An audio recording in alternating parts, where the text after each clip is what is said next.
ನಾವು ರೊಟ್ಟಿ ಮಾಡಿ ಇಟ್ಟು ಈ ತರ ಕಾಟನ್ ಬಟ್ಟೆಯಿಂದ ಮುಚ್ಚಿ ಇಟ್ರೆ ಸಂಜೆ ತನಕನೂ ಅಷ್ಟು ಸಾಫ್ಟ್ ಆಗಿರುತ್ತೆ. ನೀವು ಟ್ರೈ ಮಾಡಿ ಒಮ್ಮೆ, ಆಯ್ತಾ? ಈ ರೀತಿಯಲ್ಲಿ ಸಾಫ್ಟ್ ಆಗಿರುತ್ತೆ. ನಮಸ್ತೆ ಎಲ್ಲರಿಗೂ, ಎಲ್ಲರನ್ನ ಸುಸಿ ಕಿಚನ್ಗೆ ಸ್ವಾಗತ ಮಾಡಿಕೊಂಡು ಇವತ್ತು ಅದ್ಭುತವಾದ ಅಡುಗೆ ಮಾಡ್ತಾ ಇದ್ದೀನಿ. ಬನ್ನಿ ಹೇಗೆ ಮಾಡೋದು ನೋಡೋಣ. ನಾನು ಮಾಡುವ ಅಡುಗೆಗಳು ನಿಮಗೆ ಇಷ್ಟ ಆಗ್ತಿದ್ರೆ ದಯಮಾಡಿ ಸಬ್ಸ್ಕ್ರೈಬ್ ಮಾಡಿಕೊಂಡು ನಿಮ್ಮ ಫ್ರೆಂಡ್ಸ್ ಅಂಡ್ ಫ್ಯಾಮಿಲಿಗೆ ಹೆಚ್ಚು ಶೇರ್ ಮಾಡೋದನ್ನ ಮರಿಬೇಡಿ. ಹಾಗೆ ಲೈಕ್ ಮಾಡಿಕೊಂಡು ವಿಡಿಯೋ ವಾಚ್ ಮಾಡಿ. ಇವತ್ತೊಂದು ಸೂಪರ್ ಆದ ಹಸಿ ಕಾಯಿನ ರೊಟ್ಟಿ ಮಾಡ್ಕೊಳ್ಳೋಣ.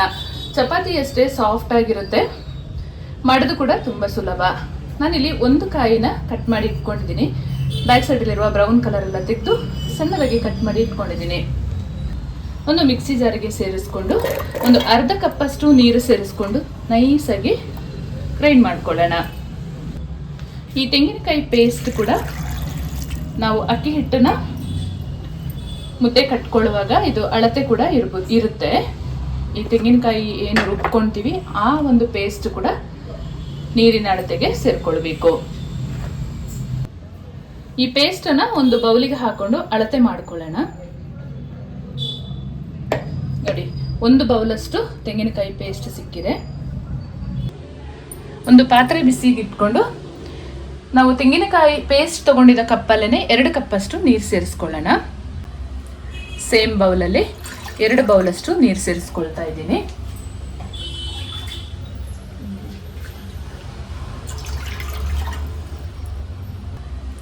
ಸೇಮ್ ಬೌಲಲ್ಲಿ 2 ಬೌಲಷ್ಟು ನೀರು ಸೇರಿಸ್ಕೊಳ್ತಾ ಇದ್ದೀನಿ.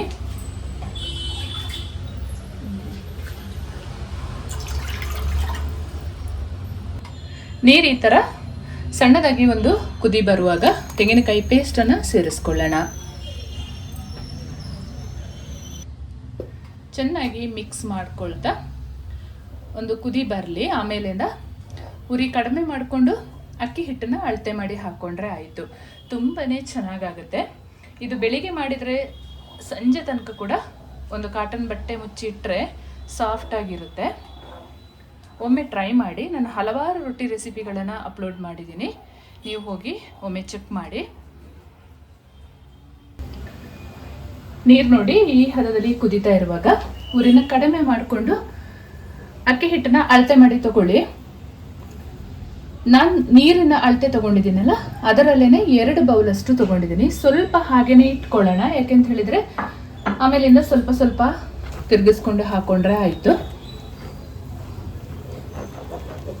ಅಕ್ಕಿ ಹಿಟ್ಟು ಹಾಕಿದ ಮೇಲೆ ಜಾಸ್ತಿ ಕುದಿಸ್ಕೊಳ್ಬಾರ್ದು. ಒಂದು 2 ನಿಮಿಷದಲ್ಲೇ ಸ್ಟವ್ ಆಫ್ ಮಾಡಿಕೊಂಡು ಚೆನ್ನಾಗಿ ಮಿಕ್ಸ್ ಮಾಡಿಕೊಂಡು ಮುಚ್ಚಿ ಒಂದು 5 ನಿಮಿಷ ಬಿಟ್ಟು ಚೆನ್ನಾಗಿ ನಾದ್ಕೊಳ್ಬೇಕು. ನಾವು ಎಷ್ಟು ಚೆನ್ನಾಗಿ ನಾದ್ಕೊಳ್ತೀವಿ ಅಷ್ಟು ಚೆನ್ನಾಗಿ ನಮ್ಮ ರೊಟ್ಟಿ ಸಾಫ್ಟಾಗಿ ಬರುತ್ತೆ.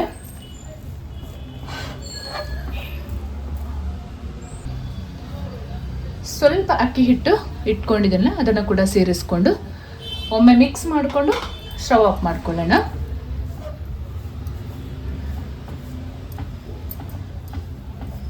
ನೋಡಿ, 3 ಕಪ್ ನೀರಿನ ಹದ, ತೆಂಗಿನಕಾಯಿ ಪೇಸ್ಟ್ ಮತ್ತು 2 ಕಪ್ ನೀರು ಸೇರಿಸ್ಕೊಂಡಿದ್ದೆ ನಾನು.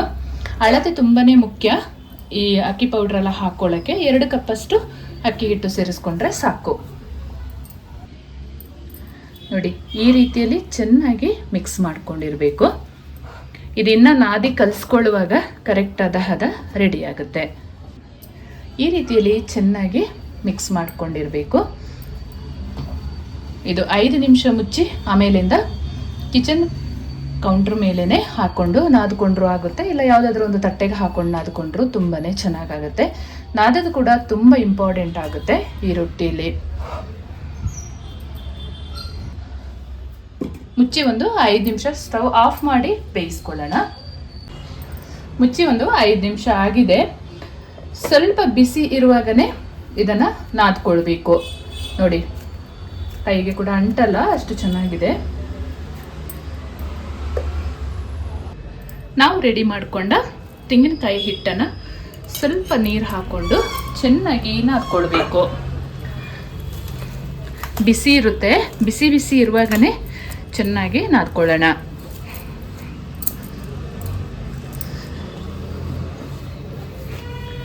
ಎಷ್ಟು ಚೆನ್ನಾಗಿ ನಾದ್ಕೊಳ್ತೀವಿ ಅಷ್ಟು ಚೆನ್ನಾಗಿ ರೊಟ್ಟಿ ರೆಡಿ ಆಗುತ್ತೆ. ಯಾಕೆಂತ ಹೇಳಿದರೆ ಇಲ್ಲಾಂದರೆ ಸೈಡಲ್ಲೆಲ್ಲ ಒಂಥರ ಒಡ್ಕೊಳ್ಳುತ್ತೆ ನಾದಲಿಲ್ಲ ಅಂತ ಹೇಳಿದರೆ. ಇದನ್ನು ಗಮನದಲ್ಲಿಟ್ಕೊಂಡು ಹಿಟ್ಟು ರೆಡಿ ಮಾಡಿಕೊಳ್ಳಿ. ಜಾಸ್ತಿ ಕೂಡ ನೀರು ಹಾಕ್ಕೊಳ್ಬಾರ್ದು.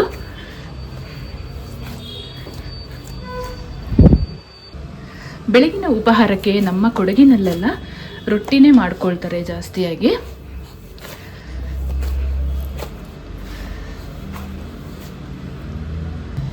ಈ ಹದದಲ್ಲಿ ಚೆನ್ನಾಗಿ ನಾದ್ಕೊಳ್ಬೇಕು. ಇವಾಗ ರೊಟ್ಟಿ ಮಾಡ್ಕೊಳ್ಳೋಣ.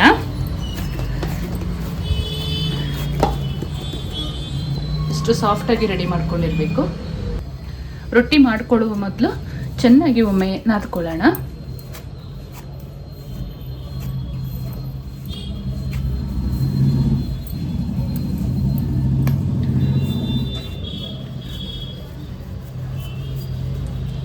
ಸ್ವಲ್ಪ ಅಕ್ಕಿ ಹಿಟ್ಟನ್ನು ಈ ರೀತಿಯಲ್ಲಿ ಹಾಕ್ಕೊಂಡು ರೊಟ್ಟಿ ಮಾಡಿಕೊಂಡ್ರೆ ಆಯಿತು.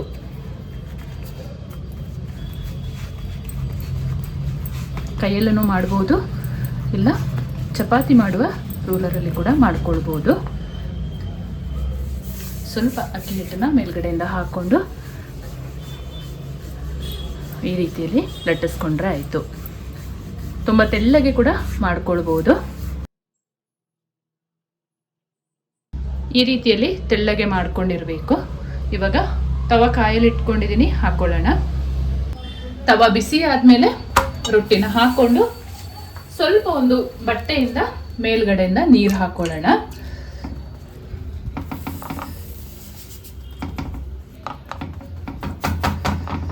ಈ ರೀತಿಯಲ್ಲಿ ರೆಡಿ ಮಾಡ್ಕೊಂಡಿರಬೇಕು. ಚೆನ್ನಾಗಿ ಉಲ್ಟಾ ಸೀದಾ ಮಾಡಿ ರೊಟ್ಟಿನ ಬೇಯಿಸ್ಕೊಳ್ಬೇಕು. ಉಲ್ಟಾ ಹಾಕೊಂಡು ಚೆನ್ನಾಗಿ ಬೇಯಿಸ್ಕೊಳ್ಬೇಕು. ಉಲ್ಟಾ ಸೀದಾ ಮಾಡಿ ಚೆನ್ನಾಗಿ ಹೊಪ್ಪಳೆ ಬರುವ ಹಾಗೆ ಬೇಯಿಸ್ಕೊಂಡಿರಬೇಕು.